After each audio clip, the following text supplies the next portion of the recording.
చంద్రబాబు విధి ఎవరిని విడిచిపెట్టదు, అందరి సరదా తీర్చేస్తుంది.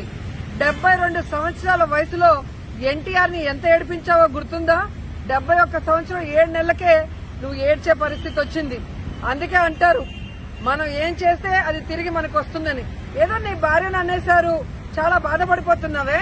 మరి ఆ రోజు హైదరాబాద్ అసెంబ్లీలో నువ్వు అధికారంలో ఉన్నప్పుడు రోజా బ్లూ ఫిల్మ్స్ లో యాక్ట్ చేసిందని పీతల సుజాతతో మీడియా పాయింట్ లో సీడీలు చూపించిన విషయం మర్చిపోయావా? అంటే నాకు ఒక ఫ్యామిలీ లేదు, మాకు పిల్లలు లేరు, మాకు గౌరవం లేదా? ఎవరిని ఏదైనా అంటావు.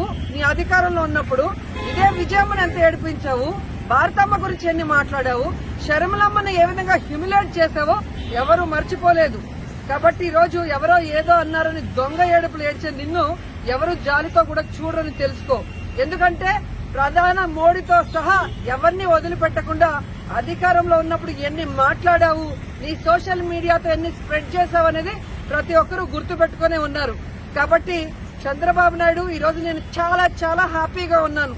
ఎందుకంటే ఒక మహిళని కూడా చూడకుండా, నీకోసం 10 సంవత్సరాలు పనిచేసిన వ్యక్తిగా, లీడర్ గా నన్ను చూడకుండా నన్ను క్యారెక్టర్ అసోసియేషన్ చేశారు. రూల్స్ కి విరుద్ధంగా 1 ఇయర్ సస్పెండ్ చేశావు. మహిళా పార్లమెంట్ కు పిలిచి నన్ను డీటైన్ చేసి 24 గంటలు నన్ను మానసిక శోభకి గురి చేసి నన్ను ఎత్తుకొచ్చి హైదరాబాద్ లో విసిరి పారేసిన దాఖలాలు ఈ రాష్ట్రంలో ఎవరు మర్చిపోరు. సో నువ్వు ఏడిపించిన ప్రతి ఒక్కరి ఏడుపు ఈ రోజు నీకు తగిలింది.